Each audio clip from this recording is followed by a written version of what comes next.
अस्सलाम वालेकुम व्यूअर्स, कैसे हैं आप लोग।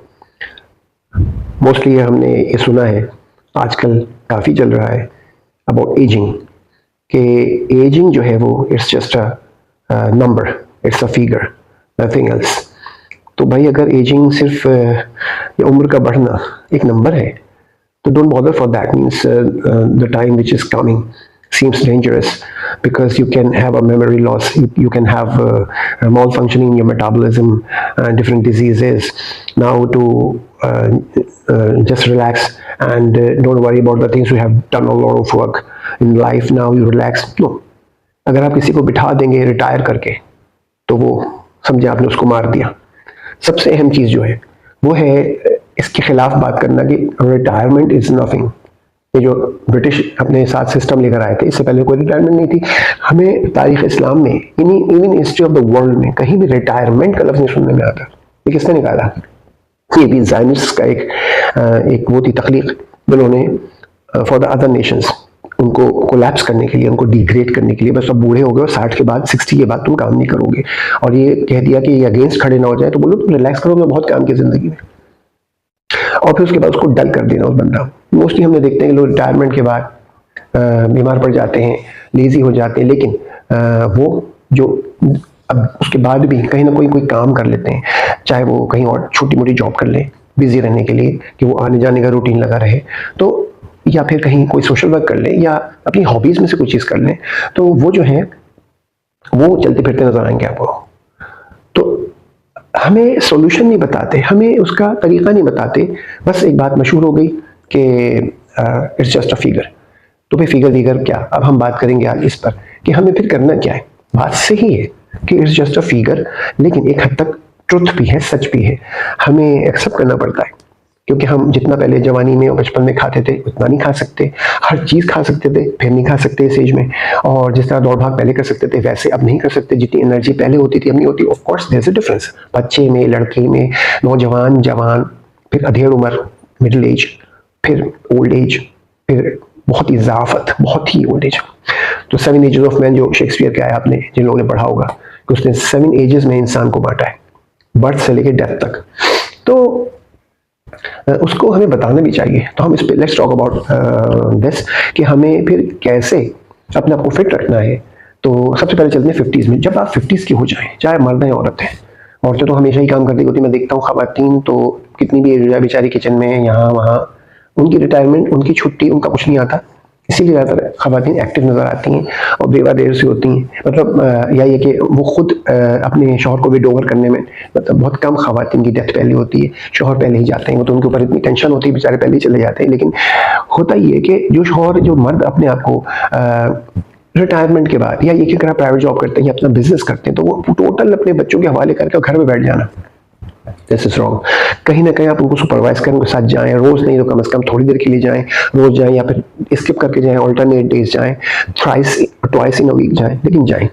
अगर if you have your own business, और हिसाब किताब रखें, देखते रहें, be active in any way. तो हम बेसिक तो 5 टिप्स हैं, 5 टिप्स हम उस पर बात करते हैं कि जब 50s आ जाए, समझ जाए अब आपके अगले जो 10 साल हैं, उसके बाद आप 60s, जब when you will cross the 60, then it will be essential for you। लेकिन आप 50 से ही तैयारी करें, और 40 से कर लें तो बहुत ही अच्छी बात है। नंबर 1, एक्सरसाइज नहीं करते, तो एक्सरसाइज, वर्कआउट करना ये सबके लिए ज़रूरी है, चाहे खवातीन हो या मर्द हो। और मर्दों के लिए बहुत ज़्यादा एक रुझान है, वो तो रहता है, तो और जिम जाना ज़रूरी नहीं है। तो नंबर 1 है एक्सरसाइज, वर्कआउट, फिजिकल। अच्छा, आप पहले बहुत, अगर कोई वेट लिफ्टिंग करता था, अब हमेशा नहीं करें, हल्का करें, कुछ नहीं, नथिंग यू कैन डू। तो वॉक करें, वॉक, आपकी मॉर्निंग वॉक बहुत अच्छी होती है ना, तो फिर ना कर सके तो डिनर के बाद एटलीस्ट आपको 2 घंटे हो गए हों खाना खाए हुए, तो फिर आप, लेकिन वो ब्रिस्क वॉकिंग नहीं होगी। ब्रिस्क वॉकिंग बहुत फास्ट होती है, वो आप सुबह मॉर्निंग में कर सकते हैं, लेकिन एजिंग के साथ brisk walking is not good, इसलिए कि उसमें आपके जॉइंट्स, घुटने, आपके एंकल्स, बहुत सारी चीज़ें आपकी जो है वो डैमेज हो सकती हैं, आपको खासतौर पर जिनके वेट ज़्यादा होते हैं। तो आप नॉर्मल वॉक करें और लंबा वॉक करें, कम से कम 1 घंटा, 60 मिनट्स कम से कम। एकदम से ना शुरू करें, 15-20 मिनट पहले दिन टहल गए, इसे 2-3 दिन करा, उसके बाद आप 5 मिनट्स 10 मिनट्स बढ़ाने लगे, आप खुद मजा आने लगेगा, स्टैमिना बढ़ेगा। और रात में करें तो स्लो वॉक करें, ठीक है जी, खाने के बाद जो करते हैं। और मोस्टली उस वक्त टाइम मिलता है कराची से शहर में या कमर्शियल सिटीज़ जो है दुनिया के, क्योंकि आप बहुत बिजी होते हैं। अच्छा, उसके बाद आप जो है उसको वॉक करते हैं और उसमें आपकी जो प्रेशर पॉइंट्स हैं पैरों में, वो सब जब प्रेस होते हैं चलते में, तो आपके इंटरनल ऑर्गन्स भी एक्सरसाइज में आ जाते हैं। तो वॉकिंग जो है ना तकरीबन 80% एक्सरसाइज लपेट देती है वो। स्विमिंग भी बहुत अच्छी है, लेकिन अगर इफ़ यू कैन डू, अगर आपके इतना स्टैमिना है और शुरू से स्विमिंग करते आ रहे हैं तो एज ज़्यादा होने पे भी आप स्विमिंग कर सकते हैं। तो फिजिकल एक्सरसाइज जरूर करें आप, तो वो अभी से करें, हमेशा करते रहना चाहिए। अमेरिका के सदर को देखें, जितने जितने बुढ़े बुढ़े सदर आए, और वो जो है क्या है कि कोई जॉगिंग करता है, कोई कुछ करता है, तो शुरू से जॉगिंग करते आ रहे हैं। इफ यू कैन रन और जॉग तो ज़रा हल्का करें, क्योंकि अगर आप शुरू से करते आ रहे हैं देन यू कैन डू। वरना अगर अभी इस वक्त इस एज में शुरू करेंगे तो फिर बहुत झटके पड़ेंगे और घुटने डैमेज हो सकते हैं। इसका बहुत ख्याल कीजिएगा, इसलिए कि नीज आपको खड़ा रखती है, आपके पिलर्स हैं आपकी टांगे, और खड़े रहना सबसे बड़ा चैलेंज है। अच्छा जी, चले, अब ये हो गया वर्कआउट। वर्कआउट इज नेसेसरी और मुख्तलिफ तरीके से हम वर्कआउट कर सकते हैं। अब सेकंड पे आते हैं। सेकंड कौन सा है? आपकी कोई हॉबी है, नहीं थी कभी, अब कर लें। You wanted to do something, for example books पढ़ने का लोगों को होता है, वो हमेशा ही कुछ लोग बुक पढ़ते हैं, उसके बाद बुक्स को बढ़ा दें। अगर आप पहले से पढ़ते हैं, नहीं पढ़ते हैं तो अब पढ़ें, और अच्छी किताबें सेलेक्ट करें। दीनी किताबें हैं, सबसे अहम चीज़ तो कुरान का मुताला करें, तफसीर पढ़ें, उसकी बेहतरीन टाइम है, सारी ज़िंदगी मसरूफियत ही नहीं मिला। उसके अहादीस का है, फिर तारीख़ इस्लाम है, जनरल हिस्ट्री है दुनिया की, लेकिन ऑथेंटिक, और फ़लसफ़े की किताबें, फिलोसफी, और बहुत ज़बरदस्त ऐसी हैं बुक्स। अच्छा नहीं, कुछ भी नहीं तो आप रीडिंग ज़रूर करें, कुछ भी जो आपको सब्जेक्ट पसंद है, रीडिंग रोज़ाना की। अच्छा, रीडिंग से हटकर अगर आपकी हॉबी ये है कि गार्डनिंग करना, तो बेस्ट है। आप पौधों में रहते हैं, क्योंकि you know plants are the only producer of oxygen. पूरी दुनिया में ऑक्सीजन सबको चाहिए, जितने भी लिविंग बींग्स उनको ऑक्सीजन चाहिए, सिवाय प्लांट्स के, वो उनको कार्बन डाइऑक्साइड चाहिए, वो प्रोड्यूस करते हैं उसके बदले में ऑक्सीजन। तो अगर हमारे जंगल खत्म कर रहे हैं, जो सारे लैंड माफियाज जो जंगल खत्म करके और लकड़ियां काट के सब कुछ करके उसके लालच में पैसा, सिर्फ पैसा चाहिए सबको, तो जंगल भी खत्म हो रहे हैं, दरख्त भी खत्म हो रहे हैं। तो क्या हो रहा है कि हीट बढ़ रही है, ओजोन की लेयर खराब हो रही है, पॉल्यूशन फैल रहा है, उसकी वजह से और ज़्यादा खराबियाँ हो रही हैं।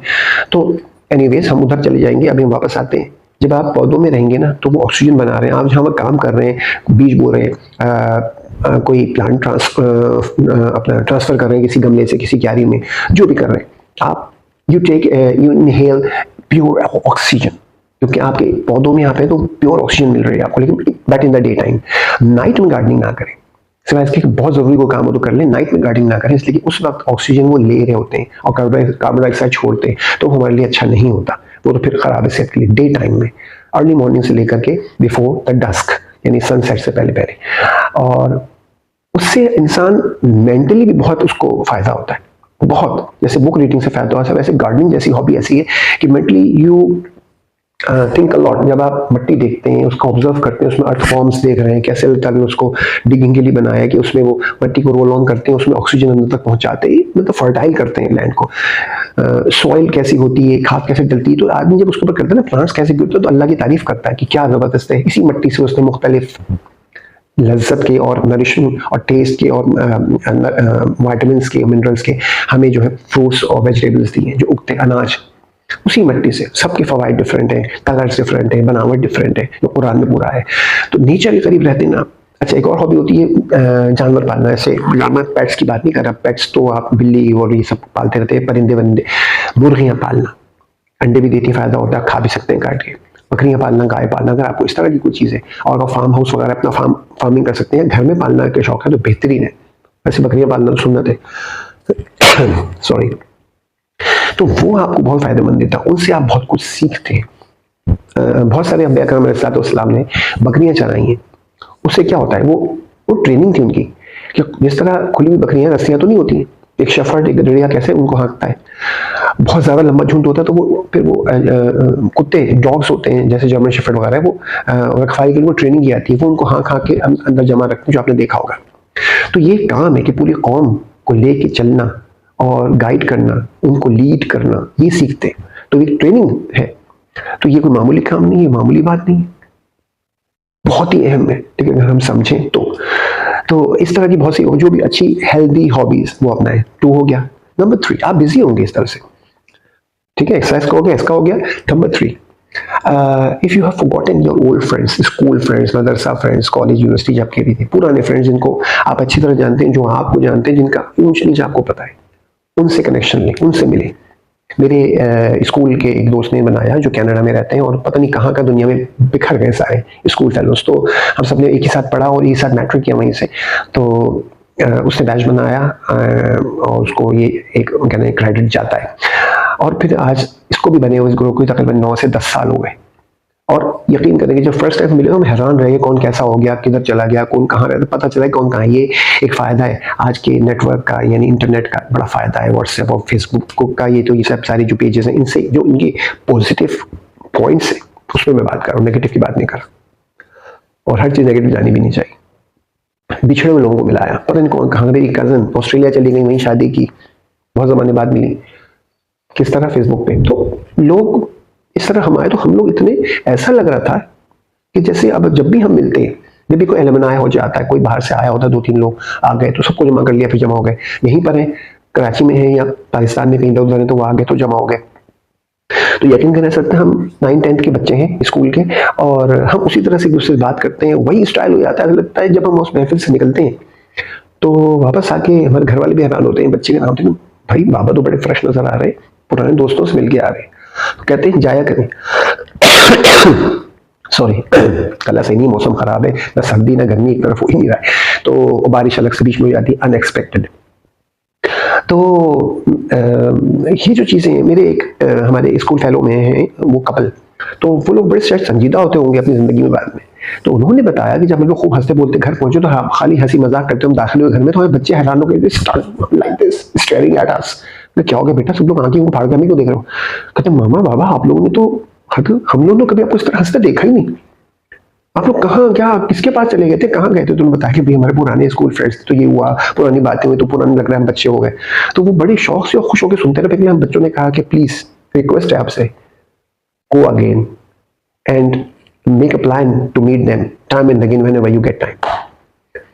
तो बच्चों ने जो बड़े हो गए, हम रियलाइज किया कि वालिदैन इतना संजीदा क्यों हो गए थे, और वो खुश हुए कि वालिदैन हंस भी रहे कि जिंदगी की टेंशन और ये सब चीजें तो आपको अपने पुराने दोस्त जिंदा कर देते, जवान कर देते, बच्चा बना देते, और उनसे वो वही अबे तबे में बिला तकलीफ तू तराहम बात हो रही होती है, नहीं वो दबला जी आप जनाब, वो सब है, तहजीब है अपनी जगह, लेकिन दोस्त दोस्त होते हैं भाई, उनसे तो वो कुछ शेयर कर लेते हैं। वो आपके पुराने दोस्त आपकी हर ऊँच नहीं जानते, आप उनकी हर ऊँच नहीं जानते। कोई उससे झूठ नहीं बोल सकता, बोलेगा तो पकड़ा जाएगा। कोई किसी का किसी जरूरत होगी तो उसके बगैर बोले काम आएगा, कहने की जरूरत नहीं होती, और हमने देखा ये। तो ये मेरे पिछले जो 9-10 साल गुजरे जब से हमारा एलुमनाई हुआ है, ये ग्रुप बना है व्हाट्सएप, तो we are so much changed. अक्सर तो प्लान बना, हम कहीं ना कहीं किसी जिम खाना चले गए, कहीं किसी रेस्टोरेंट में चले गए, कहीं ढाबे पे चले गए, कहीं भी, और जमा हो के खाया पिया, खूब तफरी किया गया, कभी पिकनिक पे चले गए। एक दफ़ा तो पूरा टूर लगाया पाकिस्तान का, कुछ लोग से उसको जा सका, कोई नहीं जा सका, और नेक्स्ट टाइम भी बना रहे हैं प्लान। तो यार ये बहुत इंपॉर्टेंट, मेरे ख्याल में इस पॉइंट को, थर्ड नंबर वाले पॉइंट को मुझे नंबर 1 पे रखना चाहिए था, लेकिन उस वक्त एकदम सोचा है पुराने दोस्त उठा के सीधा रिटायर हो, पुराने दोस्तों में चले जाओ, बीवी बच्चों को छोड़ो, नो। अच्छा ठीक है, अच्छा अगर नहीं भी किसी पुराने दोस्त हैं, बहुत से लोग आते हैं, एक साहब मुझे मिले, मैंने वो कहा कि पुराने दोस्तों में जाते, कहते हैं कोई है ही नहीं यार, सबका इंतकाल हो गया, सब मर गए। मैंने कहा जैसे ना सब मर गए भाई, अभी होंगे, कुलीग्स होंगे, मोहल्ले में होंगे, हाँ ये वो। मैंने कहा तो उनके साथ बैठे होंगे, आप जाया करें रोज शाम में, किसी को भी रात में फुर्सत के बाद वॉक कर तो चले गए, वॉक किया और साथ में वहां चले गए, दोनों काम एक साथ। या चले alternate day, twice in a week जरूर जाएं, नहीं तो वंस इन अ वीक जरूर जाएं, इससे ज्यादा गैप ना करें। चले नंबर 4 पे आते हैं, पार्टनर। अगर आपने, if you have not lost your, unfortunately I should say, unfortunately if you have lost your life partner, whether wife और हस्बैंड, तो वो तो आप लोनलीनेस है। उसमें तो ये है कि फिर आप बच्चों में ही ज्यादा लगे, आप अपने कामों में ज्यादा लगे, इन सब चीजों में एक्टिविटी करें। लेकिन if you have a life partner still and you are lucky for that, then one of the lucky, because one of the luckiest मैं यूं कहूंगा कि इस उम्र में सही मानों में मियाँ बीवी को, जैसे शुरू में शादी के बाद आप बहुत करीब होते हैं एक दूसरे के, और फिर आहिस्ता आहिस्ता आप जैसे से आपकी बच्चे बढ़ना शुरू जाते हैं, उनकी पालना पोसना, कमाना, घर चलाना, पकाना, पढ़ाना, लिखाना, उसमें आप लग जाते हैं। फिर ऐसा जुट जाते हैं ना, बैल की तरह हल के अंदर जो लगा दिया जाता है, दोनों मियाँ बीवी, और वो आप बच्चों को पाल के पढ़ते हैं, अपने आप को भूल जाते हैं, ऐसे ही करते हैं। यही सेक्रीफाइस होता है वालिदैन का, जो औलाद समझ नहीं पाती। तो आप फिर क्या करें कि अब आपको उसके बाद आपको फिर अब बुढ़ापे में बुढ़ापा यूँ कहूँगा कि एज, ठीक है ना, ये मतलब बुढ़े हो गए और खत्म हो गया आप लोग, उसमें आपको बहुत जरूरत होती है दूसरे की, बहुत ज्यादा। कुछ नहीं है, बच्चे हैं नहीं है, बच्चे अपने गए बड़े हो गए, बच्चों को तो आप समझे ना, अभी मैं उसको भी आऊंगा पॉइंट पे। तो आप एक दूसरे का साथ दें, अपने आप को टाइम पहले नहीं दिया था बच्चों को पालने में, बच्चों को पढ़ाने में, बच्चों की हर चीज में, बच्चों बच्चे बच्चे बच्चे, ठीक है ना। आप अपने आप को टाइम दें दूसरे को, कम से कम एटलीस्ट सुबह नाश्ता साथ करें, एटलीस्ट कुछ नहीं हो सकता तो कम से कम शाम में चाय साथ पिए, ठीक है ना, मिल के साथ बनाएं। यहाँ हस्बैंड के लिए कोई मसला नहीं है, अगर कभी नहीं बनाया जाके बेगम के साथ, चलो भाई तुम्हें चाय आपको नहीं बनानी आती तो कप वप धो के, टम्बलर वगैरह धो के रख लें, बिस्किट शिस्किट केक वेक जो खाना आपको निकाल के रख लें, बेगम चाय तैयार करी, साथ में टेबल भी लगा लिया। अगर आपके पास कोई टेरेस छोटी सी बालकनी है, फ्लैट में रहते हैं, या आप कहीं नीचे बाहर के आपके जो भी आपके लिए एक अच्छा इन्वायरमेंट है, आप कहीं भाई बहुत ही पसमानदा इलाके में रहते हैं, कोई मसला नहीं है, कहीं आपको ऊपर नीचे कोई अच्छी जगह होगी, जब बाहर निकले कोई जगह ऐसी होगी पॉइंट, वहां बैठ जाइए, वहां जाइए, वहां चाय पीजिए, बातें कीजिए, चिल करें, आ जाए। अगर आपके पास अच्छा है वहां जाके एंजॉय करें, ताजी हवा में, पार्क है, अपने घर में लॉन है, वहां जाके बैठिए, घर में परगोला है, वहां जाके बैठिए, झरोका है तो वहां जाके बैठिए, यानी करीब तरीन कोई भी जगह जो जहां आप ताजा हवा ले और फ्रेश हो जाए। और अगर ग्रीनरी आपके एनवायरमेंट होगी तो बहुत अच्छा बात है, इसलिए ग्रीन कलर जो होता है पत्तों का, दरख्तों का, ये आपकी आंखों के लिए, आई साइट के लिए बहुत अच्छा होता है, तो उसमें रहे।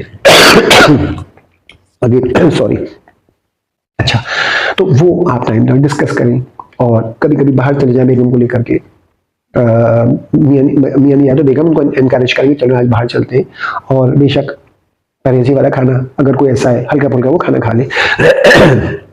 अच्छा, तो महीने में एक दफा चले जाए। अच्छा, नंबर 5, अब 5 पे आते हैं, फाइनेंशियली अपने आप को मजबूत रखें प्लीज। जिनके पास इतना नहीं, उन्होंने कमाया इतना नहीं कर सके, इनको पैसा तो अपनी किस्मत से आता है, बस हमें करना पड़ता है कि उसको हम कितनी मेहनत में से हलाल कमाते हैं, हलाल करके कमाते हैं या हराम करके कमाते हैं। क्योंकि मैं इस पर बाद में बात करता हूँ कि ये ना कहेंगे जो उनके पास जो हराम कमाते हैं कितनी दौलत होती है, आप ये ना देखेंगे उनके पास कितनी दौलत आ जाती है, वो इस्तेमाल कितना करते हैं उसमें से डिपेंड इस पे करता है कि इंसान उतना ही खाता पीता है और पहनता ओढ़ता है, क्योंकि पहनना ओढ़ना और खाना पीना ये आपका अपना है, बाकी सब एनवायरनमेंट में आपके, आप जब तक जिंदा है उसमें रहेंगे, आप मर जाएंगे तो सब यही रह जाएगा, और आपको जाके कफन बना के कपड़े में उतार लेंगे और दफन कर देंगे कफन बना के। तो लिहाजा ये सिर्फ एक नफ्सियाती बीमारी है कि ये सब मेरा है, मेरे बैंक में इतना बैलेंस मौजूद है, मेरे पास इतना गोल्ड है, मेरे पास जो है इतने डॉलर्स हैं, मेरे पास इतनी लैंड है, प्लॉट्स हैं, और इतना बड़ा मेरा मकान है। ये सिर्फ एक इस मॉडल की गाड़ी है, ये एक सोच है, because you are not licking the walls of the Bangalore or the gold or the dollars. You just travel in a car, normal. You can travel in a normal car. आप तो रिक्शे में बाइक पे भी जा सकते हैं, जाने को तो ट्रैवल करना है ना। एक सोच होती है, मैं प्राडो में जा रहा हूँ, मैं लैंड क्रूजर में, मर्सिडीज में जा रहा हूँ, लैंड रोल्स रॉयस में जा रहा हूँ, ये सोच है आपकी, अगर समझ जाए अल्लाह कल दे दे। तो ये चीजें नहीं होती हैं, आपने कितना खाया और क्या पहना और बस वही आपका है। तो जो उसने लिखा था ना, जो उसकी किस्मत में हुआ अल्लाह ने लिखा है, लेकिन उसको उसने हराम बना दिया तो उसका जवाब देना पड़ेगा, पकड़ा जाएगा। और उसने उसको हलाल तरीके से कमाया, बस अयाशी, फिर तो छूट ही छूट है और अल्लाह की रजामंदी। तो आप जितना भी कमाते हैं कोशिश करें, जितना करा दिया, बच्चे हो गए बड़े। अच्छा, जब बच्चे बड़े आते हैं ना, छोटे आपके ऑर्डर मानते हैं, डांट सुनते हैं, फिर बड़े होते हैं तो फिर थोड़ा सा आर्ग्यूमेंट करते हैं, फिर और बड़े हो जाते हैं तो फिर वो कहते हैं नहीं हमने दुनिया थोड़ी बहुत देखी, हम जानते हैं, नहीं बाबा मामा ऐसे नहीं ऐसे है, अम्मा अब्बा ऐसे नहीं ऐसे है। फिर एक वक्त आता है वो शादीशुदा हो जाते हैं और अपने खुद माँ बाप बन जाते हैं, और जब खुद माँ बाप बन जाते हैं तो उनको बनने दें, थोड़ा उनको तजर्बा करने दें, सिखा दे, बता दें, लेकिन उनसे आर्गुमेंट ना करें, बहस ना करें। तो बेटा ये कहना था, हमने कह दिया, अब आपको करना है तो करें अमल, और आप समझते हैं कि गलत है तो मत करें, ठीक है। अब आप उनको उन पे छोड़ दें, अब आपकी जिम्मेदारी भी नहीं है, बालिग हैं और अपनी दुनिया देखें, तजर्बा कर लेंगे, जब लड़खड़ाएंगे गिरेंगे तो सीख लेंगे, तो डोंट बॉदर फॉर देम, आपने कर लिया। अब आप अपना कम से कम सारे खर्चे के बाद इतना खर्चा बचाना शुरू कर दें, अपना फाइनेंस मजबूत करें कि आपको अपने बच्चों से मांगना ना पड़े, कोशिश पूरी, आपका हक है और उनका फर्ज है, क्योंकि वालिदैन और बीवी बच्चे तो फर्ज है, और बाकी तो फिर वो अगर सिबलिंग्स में जरूरत है अखलाकी तौर पे इसको देना चाहिए, बिल्कुल ज़कात तक है कि अपने पहले करीब लोगों में दो अपने हिस्सा, और उसके बाद फिर दूर के लोगों को दो। तो ये सब है उनको, वो उनकी जिम्मेदारी है, लेकिन देते वेल एंड गुड, बहुत अच्छा, बहुत अच्छे बच्चे, आपने तरबियत अच्छी की होगी तो वो आपका ख्याल भी करेंगे और आपके ऊपर खर्च भी करेंगे, but never ask them for the money. तो इसके लिए आप अपने को मजबूत रखें, इसमें होगा कि आपका अपर हैंड होगा हमेशा, और वो आपकी ज्यादा इज्जत करेंगे कि मेरे वालिदैन ने देखो मुझ पे खर्च किया है, लेकिन मुझसे मांगा कभी नहीं, और मुझ पे डिपेंडेंट भी नहीं, तो इंडिपेंडेंट रहे फाइनेंशियली। इसके लिए अपने आप को मजबूत रखें, अगर कुछ आपने जायदाद बनाई है, कोई प्लॉट शॉट फ्लैट व्लैट लिए बच्चों के नाम से या अपने ही नाम से कि हम देंगे, तो वो चीज़ भी आप उस वक्त करें कि बाद में कि भाई वसीयत करने ये होगा लेकिन मेरे बाद, और वसीयत यही होती है कि मरने के बाद ही मिलता है। ज़िंदगी में दे देंगे तो फिर वो अलॉट कर दें, लेकिन होगा ये कि बाद में, वरना फिर आप कमज़ोर हो जाएंगे। और उम्मीद लगी रहती है बच्चों को भी अभी इनका है और इनके साथ रखना है। और इसके अलावा आपके पास कैश या कोई आपने कोई स्कीम में लगा दिया है, कहीं बिजनेस में लगा दिया है, तो आपकी अर्निंग आती रहती है। आपको किसी भी तरीके से अपनी अर्निंग रखनी जा रही है। अगर आप छोटी मोटी जॉब कर रहे हैं, कहीं काम कर रहे हैं, कोई सोशल वर्क भी कर रहे हो, फलाह बहबूद के लिए तो अलग बात है, लेकिन ये कि ऐसा जिसमें आप अर्न कर सकें, मियाँ या बीवी कोई भी, तो उसमें भी आप अर्न कर रहे होते हैं। तो आपके बच्चों को पता होता है कि आप उनके मोहताज नहीं है, you are not dependent on time. अगर वो उनका अपनी बात मनवाने के लिए या आपको कुछ फजूल हरकत करने के लिए, जैसे कि नालायक और नाहंजार किस्म की औलादें भी होती हैं और बीवियों को बहकाने में आ जाते हैं बेटे, या बेटियां शौहरों के बहकाने में आ जाती हैं, क्योंकि बेटियां बहुत कम ऐसी होती हैं, लेकिन हो सकती हैं भाई, होती हैं। हर इंसान जो है ना वो सारी पांच उंगलियां बराबर नहीं है। तो एनीवेज, तो अपने बी रेडी फॉर दैट कि आपको अपना फाइनेंस जो है वो मजबूत रखना है, और हमेशा ये इम्पैक्ट डालें कि आप डिपेंडेंट नहीं हो उन पर फाइनेंशियली। तो आप बहुत अच्छे खुशहाल मजबूत रहेंगे। आपकी छोटी मोटी आम ज़रूरतें सब खुद ही आप पूरी कर लेंगे। बड़ी कोई चीज़ होगी तो आप कह सकते हैं बच्चों से, और वो उनका काफ़ी फ़ायदा होगा उसमें, ज़ाहिर है ऑफकोर्स, या आप किसी और के लिए कह रहे होंगे। तो ये 5 चीज़ें जो है ना ये बहुत इंपॉर्टेंट है, इसको अपने साथ मान लें। और अभी से जो लोग देख रहे हैं कि वो 50s में पहुंच रहे हैं या 45 के भी हो गए, मैं कहूँगा अभी से आप शुरू कर दें प्लानिंग कि मुझे ये इतना सारा, मुझे यहाँ इतना जो है ना हिलाना नहीं है, मुझे बस जमा करना है। जब उसका ज़कात बन जाए तो उस पर ज़कात भी अदा करें, लेकिन फाइनेंशियली अपने आप को मजबूत करें। तो ये चीज़ थी। अच्छा, अब इसके अलावा ये मेजर 5 पॉइंट्स के बाद बहुत सारी चीज़ें हमारा देखिए, जो चीज़ होती है कि हमारी डाइट का मसला है, और क्या डाइजेस्टिव सिस्टम, हार्ट डिजीज़, और कार्डियक अरेस्ट हो गया, और ब्रेन हेमरेज हो गया टेंशन में और डिप्रेशन में और कोमा में चले गए, बहुत होता है। और ब्लड प्रेशर और डायबिटीज़, ये तो बीमारियां ही नहीं, इनको बीमारी में तो काउंट करेंगे भी नहीं आप, निकाल दें इनको, ठीक है। उनको एक लाइफ स्टाइल समझें, इसी में लेके चल रहे हैं। मुझे एक बैलेंस डाइट लेनी है, बैलेंस डाइट लेंगे, ये सब काम करेंगे, एक वर्जिश करेंगे, एक्सरसाइज करेंगे, हेल्दी रहेंगे तो और जब भी कुछ भूल जाए ना तो खुद सोचे, जोर दे, कहीं ज़्यादा याद आया तो जगह चले जाए, वहाँ पे आप जाके याद आ जाता है कि मैं ये काम करना था।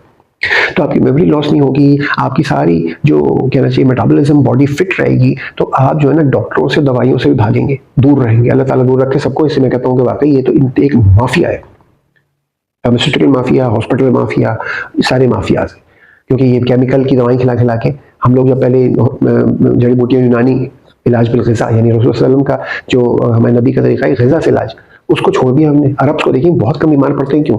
खजूर, ठीक है ना जी, शहद और कलौंजी और ये सब चीज़ें, इनका इस्तेमाल आमतौर पर जिंजर, अदरक का इस्तेमाल बहुत करते हैं। कैसे फिट रहते हैं। हल्दी हमारे पास, जो हल्दी लौंग वगैरह के मसाले ज़्यादा है हमारे पास, हम इनको अपने उसमें रखें तो हमारी मेडिसिन सही है।